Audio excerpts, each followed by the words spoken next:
भगवान नर नारायण श्रीमद् भागवत के एकादश स्कंद के चतुर्थ अध्याय में भगवान नारायण विष्णु जी के अवतारों का वर्णन है। इसमें नर नारायण को भगवान नारायण का अंशावतार कहा गया है। उन्होंने तप मार्ग प्रदर्शित करने के लिए यह अवतार धारण किया।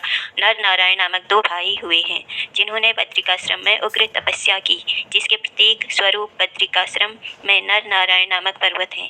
देवी भागवत में नर नारायण की कथा का चतुर्थ स्कंद में मनोरम वर्णन है। इसके अतिरिक्त वामन पुराण, पद्म पुराण तथा विष्णुमोत्तर पुराण में पूर्वार्ध में भी भगवान नर नारायण की कथा का वर्णन है। भगवान नर नारायण की अद्भुत कथा इस प्रकार है। सृष्टि के आदि में भगवान ब्रह्मा ने अपने मन से 10 पुत्र उत्पन्न किए। संकल्प से अयोनिज उत्पन्न हुए। ये मानस पुत्र मारीचि, अत्रि, अंगिरा, पुलस्त, पुलह, क्रतु, भृगु, वशिष्ठ, दक्ष और नारद हैं। इनके द्वारा ही आगे समस्त सृष्टि उत्पन्न हुई।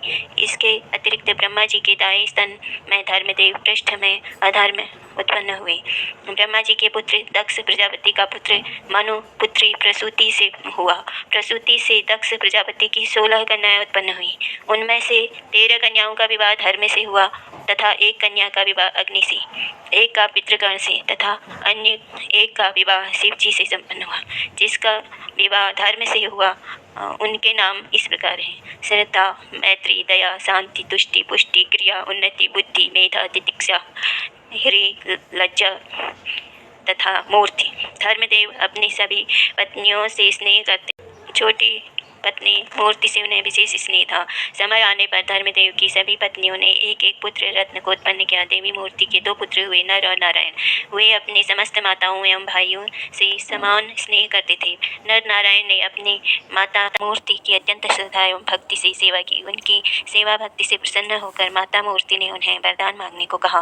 तो नर नारायण ने कहा, हे माँ, यदि आप सचमुच हम पर प्रसन्न हैं तो हमें वरदान दीजिए कि हमारी रुचि सदैव तप में रहे और घर बार छोड़कर हम सदा तप में निरत रहें। माता को यह कैसे अच्छा लगता कि मेरे प्राणों से भी प्यारे पुत्र घर बार छोड़कर चले जाएं, परंतु वे वरदान देने का वचन दे चुकी थी। अतः दुखी मन से उन्होंने अपने पुत्रों को तपस्या करने की आज्ञा दे दी। तब दोनों भाई नर नारायण बद्रिकाश्रम में जाकर तपस्या करने लगे। उनके यहाँ रहकर तपस्या करने के कारण यह स्थान नर नारायण का या नारायणाश्रम कहलाया।